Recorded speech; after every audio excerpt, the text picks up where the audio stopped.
And welcome back to the Bat Cave. I hope everyone is doing well. Last week, we specifically developed a deeper understanding regarding the return of Michael Keaton as the Cape Crusader in the upcoming Flash movie. Today, we're going to develop a deeper analysis on understanding regarding a new series that has premiered on Disney Plus titled What If? This specific series premiered on Disney Plus on August 11th, 2021, and is considered to be what's part of Phase 4 of the Marvel Cinematic Universe. One of the reasons why I want to explore this topic in depth today is to help us understand why it is considered such an important aspect of the MCU. The door has now been opened up into what's called the multiverse. And this is as a result of the season finale of Loki. So the What If series explains alternative timelines in animation style regarding where there are major moments in the MCU known as Nexus events. And they basically give us an alternate look at what if something else happened? So specifically in episode 1, it speaks about what if Agent Carter became Captain Carter and went into the chamber to gain the serum that enabled her to have the speed and strength of what Steve Rogers had in Captain America, the First Avenger. So rather, she would be the one in there versus Steve Rogers. Episode 2 focuses on what if King T'Challa became Star-Lord in the Guardians of the Galaxy versus Peter Quill. So these are very, very interesting ideas that Disney Plus, Marvel are exploring now. But the question I want to think about is, why now? Why are we exploring this now? First of all, each episode opens up in a type of like Twilight Zone beginning with some sort of narrator. The narrator is known as the Watcher. And the Watchers are actually Marvel characters that originate in the comic books. They are this race of extraterrestrial beings that have adopted a type of oath of non-interference with any type of universe actions or anything like that. Very similar to what we would see in the Star Trek series with the idea of the Prime Directive of non-interference in other species and worlds. So that by itself helps them serve as the narrators of the story. So it introduces these new types of characters, which we would hope to see in upcoming Marvel feature films and shows. And B, also, it helps us learn more about these what if stories. Now, the what if saga is actually not something new. It actually is, the what if saga and series that is airing on Disney Plus is actually originated in the comic book What If. So this has been around for a while. It debuted in 1977, and such stories include what if Spider-Man had joined the Fantastic Four and ideas like that. So this is not something like that comic book fans have not been aware of. This is something they know, and there's a sense of familiarity. But once again, why is Marvel debuting this series on Disney Plus now at this point in August of 2021? There has to be some sort of rationale, given that each story in the MCU, whether we're talking about what's on Disney Plus or what's going on in the movie theaters, follows a timeline, specifically a timeline of and continuity for each other. So the timing is very interesting because it's a coincidence because it takes place technically after the end of Loki's Disney Plus series, where the female Loki character, Sylvie, kills He Who Remains. And as a result of this action in the Loki season 1 finale, the result of this action is we get different versions of universes where we explore different Nexus events occurring differently. So based on that one action, and it was warned in that series, boom. There's no longer one specific timeline. Now there are multiple timelines made up of different realities, hence the beginning of the multiverse. And it was really great, even in the Loki season finale, to actually visually see how those lines of reality spread and come into existence visually. But once again, why the key point? Why this key point in time?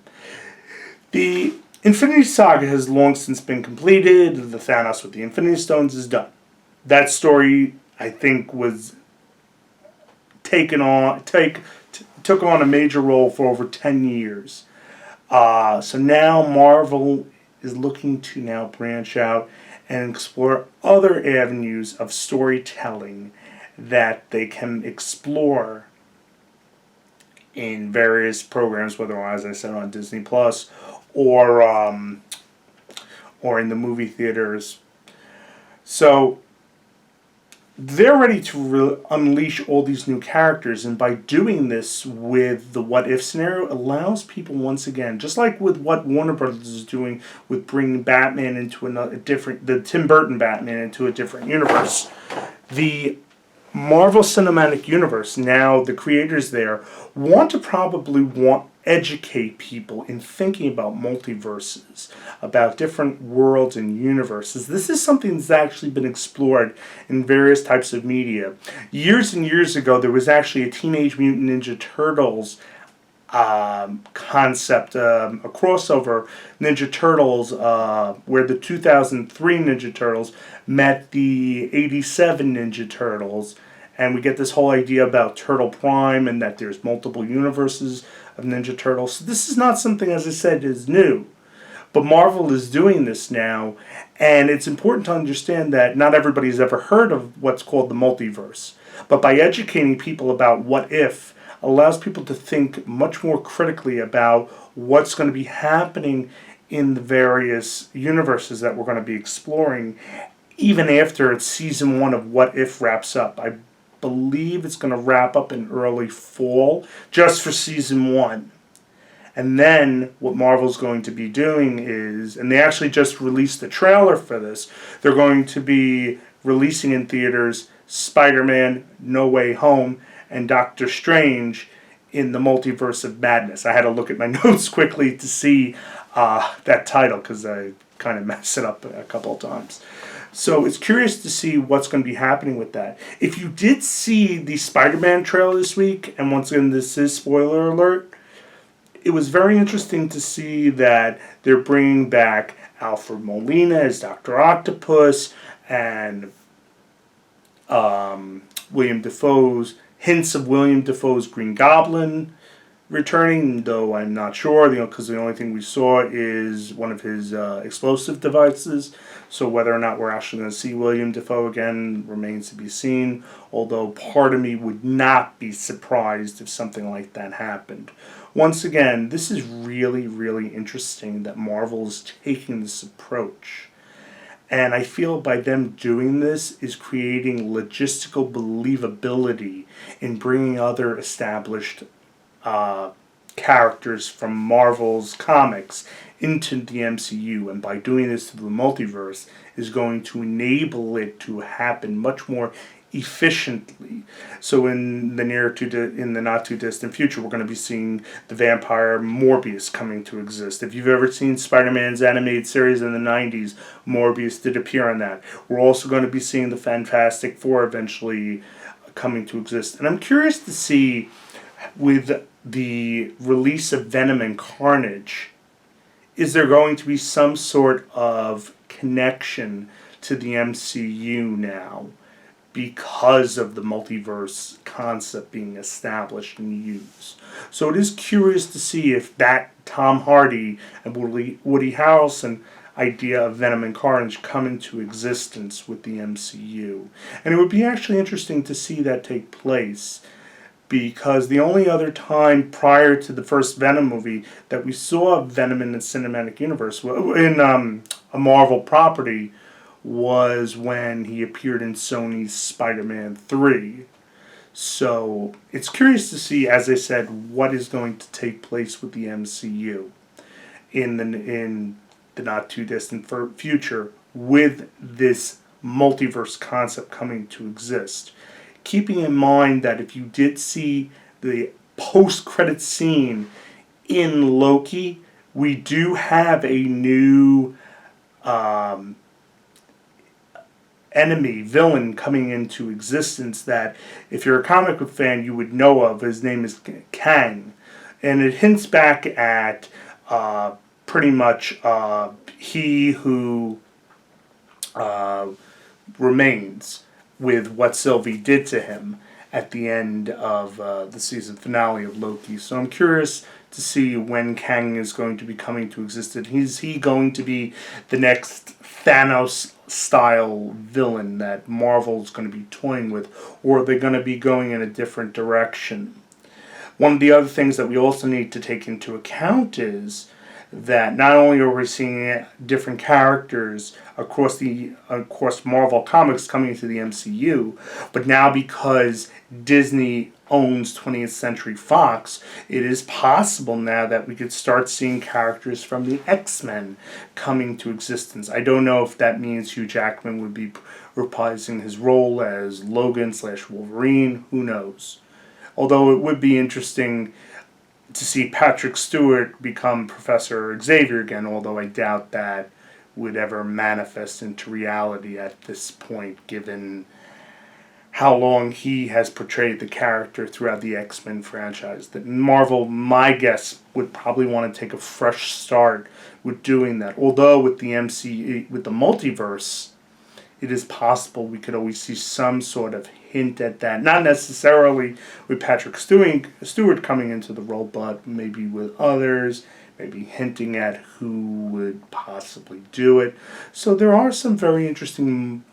This is a very interesting time for Marvel to be focusing on this concept of the multiverse. And by doing this at this point, I think this is great creative ingenuity in establishing, as I said, logistical believability in characters from previous films coming into existence in the MCU. And the other point to keep in mind is, if this will be a one-shot deal with Tobey Maguire returning as the Spider-Man, or could we see hints of this in future films? Because I doubt this is going to be the last Spider-Man film. And I have heard throughout the years that Marvel has many, many more films and projects that are going to be coming into existence in the next several years. So it seems like, yes, the B team is now being explored and evolving into bringing back once again those mainstream characters that Marvel Studios had a very difficult time procuring in the 2000 to 2010 time frame. So as I said, the multiverse is going to allow a plethora of characters, concepts, and ideas to come into exploration throughout future projects, whether we're talking about Disney Plus or film in the big screen in cinema. It is curious where we see this going into existence. That's pretty much it for today. I would like to thank everybody for tuning in again. Please subscribe to my channel for Larry's Batcave if you would like to hear more. Also, if you have any questions or comments, please feel free to leave any feedback. It's always appreciated. Thank you so much. Have a great day.